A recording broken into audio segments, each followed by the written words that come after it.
सबसे वो हार्ट को टच करती है ना, वो ये होती है कि जब लोग आपको देखे और एक प्यारी सी स्माइल आपको पास करे। सीरियसली वो ना अमेजिंग। जी चाह रहा है ना कि एक छोटा सा बोट आपके साथ हो और आप इसको एक्सप्लोर करें यार। बहुत प्यारा यार, अमेजिंग यार।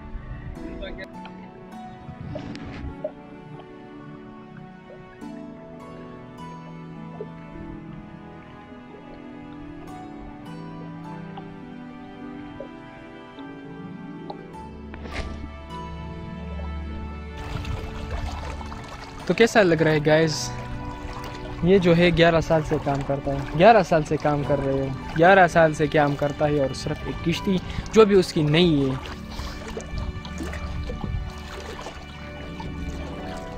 चेक करने गया था कि मेरी वीडियो ऑन है कि ऑफ है।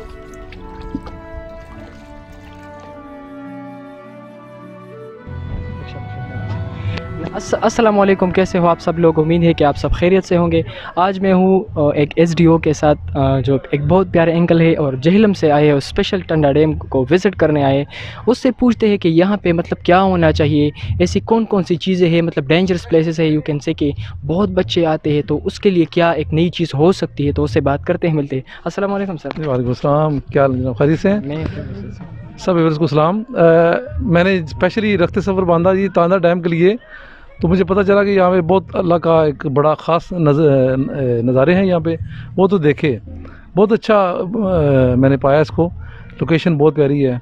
लेकिन इसमें जो कुदरत की तरफ से शाहकार है वो तो डेफिनेट है, लेकिन जहाँ पे गवर्नमेंट की तवज्जो है वो इस पर नहीं है। इस पर बच्चों के लिए ख़ास एंटरटेन नहीं है। इसमें सबसे ज़रूरी चीज़ है कि इसमें चेयर लिफ्ट लगे। चेयर लिफ्ट लगने से इसकी रौनक दोबारा हो जाएगी। तो डेफिनेटली मेरा ख्याल है ये जो कुदरत के नज़ारे हैं ना, इनको कैश करने का सबसे बेहतर। और यहाँ पे सिटिंग का कोई ख़ास अरेंजमेंट नहीं है, खाने पीने के ख़ास कोई अच्छे रेस्टोरेंट नहीं है, और बच्चों के लिए ख़ास तौर पे फैमिलीज़ के लिए को अच्छे पार्क होने चाहिए, ठीक है ना। तो ये चीज़ें हो, गवर्नमेंट की तवज्जो, ये बहुत खूबसूरत अल्लाह का बना हुआ शाहकार है, इसे मज़ीद एंटरटेन किया जा सकता है। सर सबसे पहले जब आप यहाँ पे आए ना, तो सबसे पहले मतलब क्या अच्छा लगा, बहुत ज़्यादा अच्छा क्या लगा? मैं कल भी आया था, मेरे दोस्त हैं इजाज़ साहब, उनके साथ आया हूँ। तो आज ये भाई हैं मेरे, इनके पास मैं ठहरा हूँ। इनकी बड़ी मोहब्बतें हैं, ये बड़ी शफ़क़तें हैं इनके पास, मैं इनके पास ठहरा हूँ। तो आज उन्होंने मुझे एक ना ख़ास स्पेशल तौर पे कहा कि आप ना चलें हमारे साथ। अच्छा। तो ये आसिफ साहब हैं, ये अपनी थोड़ी सी रोशनी डालेंगे।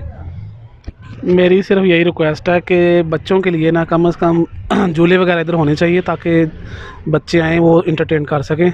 दूसरी ये गुजारिश है कि होटल कोई अच्छे नहीं हमने देखे इधर, 1-2 होटल देखा है, वो भी कोई इतना मज़ेदार होटल नहीं है। तो मेरी किस लिहाज से, पैसों लिहाज से भी काफ़ी है? नहीं, पैसे भी महंगे भी लेते हैं, और दूसरा कोई चीज़ें भी नहीं है इनके पास खाने पीने के लिए। अभी बंदा आएगा फैमिली के साथ भी आएगा, ख़ुद भी आएगा, तो चीज़ें नहीं है खाने के लिए। कोई 1-2 चीज़ें रखी उन्होंने बस। तो यहाँ तक के समोसे भी नहीं है, चाय भी इधर कास्टली है, 80 रुपये का कप एक चाय का दे रहे थे भाई। तो ये काफ़ी महंगा मतलब चाय है। इससे जो चलो रूटीन वर्क है 10-20 ऊपर नीचे हो जाए। तो मेरी रिक्वेस्ट है जो भी इंतज़ामिया इधर, उनको चाहिए कि इसके लिए कोई बेहतरी के लिए देखें, ताकि ये इंटरनेट मज़ीद इसको बेहतर बनाया जाए। शुक्रिया भाई, thank you sir, thank you. अच्छा, तो कैसा लगा आपको SDO से मिलके, जो उन्होंने यहाँ पे बताया? और शायद ये सिर्फ तांदा डैम के लिए नहीं, ये पूरे पाकिस्तान के लिए उन्होंने एक मैसेज दी कि जहाँ पे भी मतलब एक नेचुरल प्लेसेस होना, जहाँ पे अट्रैक्शंस हो, एक अट्रैक्टिव प्लेस हो, तो प्लीज़ उसको साफ़ रखिएगा। और बच्चों के लिए जो मतलब जो उसको जितना सेफ बनाया जा सकता है ना, उसको सेफ बनाइए, उसकी हिफाजत करें, क्योंकि अपना पाकिस्तान है, हम हिफाजत नहीं करेंगे तो कौन करेगा? मिलते हैं नेक्स्ट वीडियोज़ में एक नए माइंड के साथ। अल्लाह हाफिज़।